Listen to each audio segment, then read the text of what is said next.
బాగా కేసీఆర్ అప్పులు చేసిండు, రాష్ట్రం అప్పులు చేసిండ్రు, అప్పులు పెరిగినాయి, ఇదో రెటరిక్. ఇంకొక ఆమె ఆ రోజు ఒక ఆమె చేసిన అవమానం అయితే అంతా ఇంత కాదు.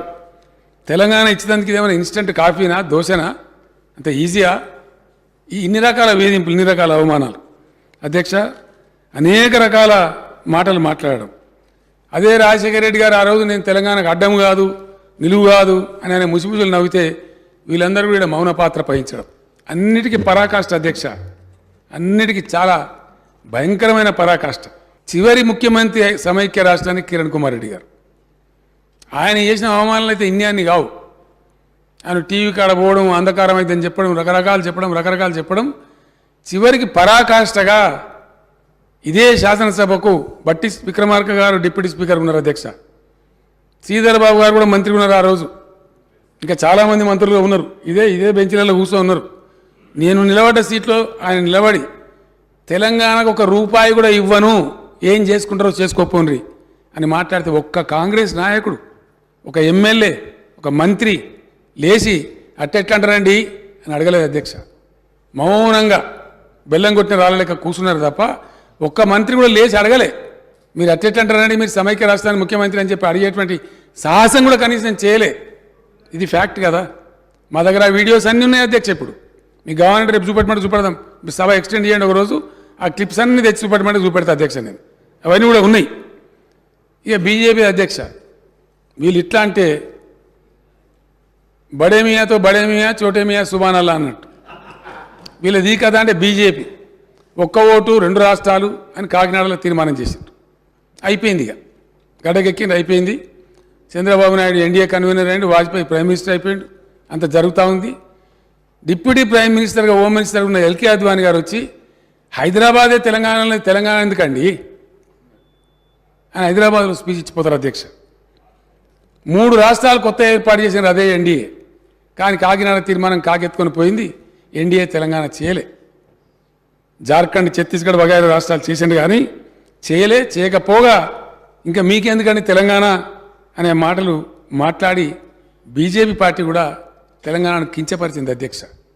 చాలా మనసు బాధ, దుఃఖంతో వాటన్నిటిని భరించుకుంటూ ఏది ఏమైనా సరే చివరిదాకా పోరాడాలని ఒక తెగువతోని మేము పోతా ఉంటే ఆయన ఒక ఆయన పెద్ద ఆయన ఇప్పుడు లేరు కానీ పీసీసీ ప్రెసిడెంట్ ఒక ఆయన ఉండే అధ్యక్ష, సత్యనారాయణరావు గారు అని చెప్పి, మీకెక్కడదా మీరు మాతో గెలిచారు, మీ బతుకా మీ లెక్కన మీద ఒక పార్టీ అని మాట్లాడితే నాకు పౌరుషం వచ్చి నేను రాజీనామా చేసిన అధ్యక్ష. కరీంనగర్ ఎంపీగా అనేక ప్రయత్నాలు చేసినారు నన్ను రోగొట్టడానికి. వీళ్ళు చెయ్యని ప్రయత్నం లేదు. 100 కోట్లు ఖర్చు పెట్టి చాలా భయంకరమైన కథలు చేసి ప్రయత్నాలు చేసినారు. కానీ ప్రజలు, కరీంనగర్ జిల్లా ప్రజలు వీళ్ళ చెంప మీద చిల్లన కొట్టినట్టుగా నన్ను 2.5 లక్షల మేరతో గెలిపించి ఎస్ మా తెలంగాణ మాకు కావాలి అనే మాట వాళ్ళు చెప్పారు అధ్యక్ష. ఎన్ని రకాల అధ్యక్ష గోల్మాలు, ఎన్ని రకాల కింగిరాలు కొట్టేయడం. అసలు తెలంగాణ అంశం అంటేనే ఒక అలవోకగా అదొక ఇట్లా తీసి పాడేస్తే ఎన్నడూ ఎవరు కూడా స్పందించారు అధ్యక్ష, మాట్లాడరు, పౌరుషం లేదు. ఇదే సభలో నేను అక్కడ ఒక ఒంటరిగా ఎమ్మెల్యే ఉంటే ఆ రోజు టీఆర్ఎస్ ఎమ్మెల్యేగా గెలిచి వచ్చి ఉద్యోగాల మీద మాట్లాడుతుంటే మళ్ళీ గోల్మాలు చేయాలిగా. మళ్ళీ పిల్లలందరూ లేస్తున్నారు, అడుగుతున్నారు కేసీఆర్ ఎక్కడ పోయినా వేల కొద్ది మంది వస్తున్నారని చెప్పి గిరిగిలాన్ కమిటీ అని నోటీస్ చంద్రబాబు నాయుడు గారు. నిన్న మళ్ళీ కమిటీ మీద కమిటీ, మళ్ళీ గిరిగిలాన్ కమిటీ ఏందా బాబు? గిరిగిలాన్ కమిటీ ఎందుకే? కూతవేడు దూరంలో ఉంది సెక్రటేరియట్. 5 గంటలకు పోదాం, మన ఇద్దరం గేట్ కాడ అటోటి నిలబడదాము, ఒక ఆనకపాయ చేతులు పడుకుందాం చెరొకటి, వెళ్ళిన నెల ఇది ఏంద్రా అని అడుగుదాము. ఆనపకాయ అనోడు తెలంగాణడు, సొరకాయ అనోడు ఆంధ్ర, ఇంకేమున్నదా? దీనికో పెద్ద కమిటీయా?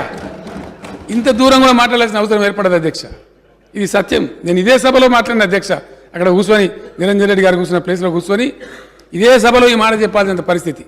అంటే ప్రతి సందర్భంలో ఏదో రకంగా తెలంగాణ ప్రజలను అమాయకులను చేసి వంచి గోల్మాల్ చేయడం వల్ల 58 సంవత్సరాలను సుమారు 6 దశాబ్దాలు తెలంగాణ సర్వస్వం కోల్పోయింది అధ్యక్ష. ఎంత భయంకరమైన పరిస్థితులు అధ్యక్ష. ఆకలి చావులు, ఆత్మహత్యలు, వలసలు, కరెంటు కోతలు, అనేకమైనటువంటి బాధలకు 20-30 ఎకరాల భూమి ఉన్న రైతులు కూడా నల్గొండ జిల్లా, మెదక్ జిల్లా నారాయణఖేడ్ ప్రాంతం నుంచి, మహబూబ్ నగర్ నుంచి హైదరాబాద్లో వచ్చి ఆటో రిక్షాలు నడిపిన పరిస్థితి అధ్యక్ష. ఇంత దయనీయమైన పరిస్థితి.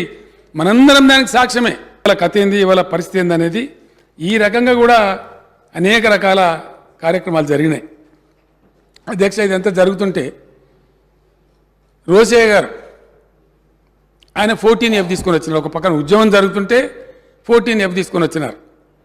మళ్ళీ అప్పుడు సిద్దిపేటలో ఉద్యోగ గర్జన పెట్టి 3-4 లక్షల మందిని సమీకరించి ఆ సభ నుంచి నేను డిక్లేర్ చేసిన అధ్యక్ష, ఇట్లా తెలంగాణ వస్తట్లేదు, మంచి వచ్చాడనో తెలుసుకుందామని కేసీఆర్ శవయాత్రనో లేదా తెలంగాణ జైత్రయాత్రనో ఏదో ఒకటి జరగాలి మంచిదని చెప్పి నేను అప్పుడు నిరాహార దీక్షకు ఉపక్రమించిన అధ్యక్ష. నిరాహార దీక్షకు ఉపక్రమిస్తే దాని మీద నానా టీకా టిప్పని చేసి నన్ను అరెస్ట్ చేసి ఖమ్మం జైల్లో పడేసి ఆ నుంచి నిమ్స్కు తెచ్చి ఇక్కడ పెట్టి చివరికి వీడు దసరా ఏమి అప్రతిష్ట పాలవుతామని చెప్పి లోక్సభ అంతా అట్టుడుపుతా ఉంది అధ్యక్ష. ఆయన లేరు, చనిపోయినారు దివంగత ములాయం సింగ్ యాదవ్ గారు. ఆయన తెలంగాణ రాష్ట్ర ఏర్పాటుకు అనుకూలంగా లేకుండే, కానీ తెలంగాణ బనే ఓ రావు సాబ్ నైమరణ చెయ్యి అని చెప్పి ఆయన కూడా లేచి అక్కడ మాట్లాడితే 38 పార్టీలు గోల చేస్తే ఆ దాడి తట్టుకోలేక చిదంబరం గారిని పంపించి అప్పుడు స్టేట్మెంట్ ఇచ్చారు అధ్యక్ష. వెంటనే తెలంగాణ ఏర్పడే ప్రక్రియ మొదలు పెడుతున్నాం అని చెప్పడం, మళ్ళా ఆంధ్ర లాబీలు ఒత్తిడి చేయగానే మళ్ళీ డామ్ అని ఆయన వెనక తీసుకున్నారు అధ్యక్ష. ప్రకటన చేసింది కాంగ్రెసే, మళ్ళీ దాన్ని వెనకకు తీసుకున్నది కాంగ్రెస్. ఆ తీర్పు ద్వారైనా మీకు జ్ఞానోదయం కలుగుద్దని ప్రజలు భావించరు. ఇంకా అదే అహంకారము, అదే అహంభావము, అవే చులకన మాటలు, ఎదురుగుండా వాళ్ళని కించపరిచే విధంగా మాట్లాడడం, ఈ వ్యవహారం మానుకోండి. అసెంబ్లీ ఎన్నికలలో 39 సీట్లలో మీకు మెజారిటీ ఇచ్చిండ్రు. పార్లమెంట్కి వచ్చేవరకల్లా 3 సీట్లకు పడిపోయింది. ఇప్పటి వరకు ఊకదంపుడు ఉపన్యాసాలు మాట్లాడిన ఆయన శాసనసభలో కూడా ఆయనకు మెజారిటీ రాలే అధ్యక్ష. ఆ ఓట్లు ఎక్కడ బదిలీ అయినాయని నేను అడుగుతున్నా. అసెంబ్లీలో డిసెంబర్లో 39 సీట్ల మెజారిటీ వస్తే పార్లమెంటుకు వచ్చేవరకల్లా 39 శాసనసభలలో 3 మిగిలినాయి అధ్యక్ష. 3 దుబ్బాక ఉంది, ఆ పక్కలో కూర్చున్న మిత్రుడు ఏదో కష్టపడి ఓట్లే ఇచ్చినట్టున్నాడు. ఇవాళ సిరిసిల్లలో కూడా మెజారిటీ కోల్పోయింది. మాట్లాడే ముందు ఆ లెక్కలు చూసుకోవాలి. ఇవాళ మేము 8, మాకు 2014లో 2 సీట్లు వచ్చినాయి, 2013లో 3 సీట్లు వచ్చినాయి, 2019లో మాకు 8 సీట్లు వచ్చినాయి అధ్యక్ష. అంటే ప్రజలలో ఉండి మేము పనిచేయడంతో వరుసగా మేము నెంబర్ పెంచుకుంటూ వచ్చినాం అధ్యక్ష. మీకు మొదటిసారి 12 వచ్చినాయి, రెండోసారి 9 వచ్చినాయి, మూడోసారి గుండు 0 వచ్చింది. గుండు 0 వచ్చినాక కూడా బుద్ధి మారకపోతే ఎట్లా అధ్యక్ష? ఇప్పటికైనా విధానాన్ని మార్చుకోండి. తెలంగాణ ప్రజలకు క్షమాపణ చెప్పండి. మీరు చేసిన దోపిడీ, మీరు చేసిన తప్పుడు విధానాల వల్ల ప్రజలు మిమ్మల్ని శిక్షించిండ్రు. దాని నుంచైనా మీరు గుణపాఠం నేర్చుకొని పద్ధతి మార్చుకొని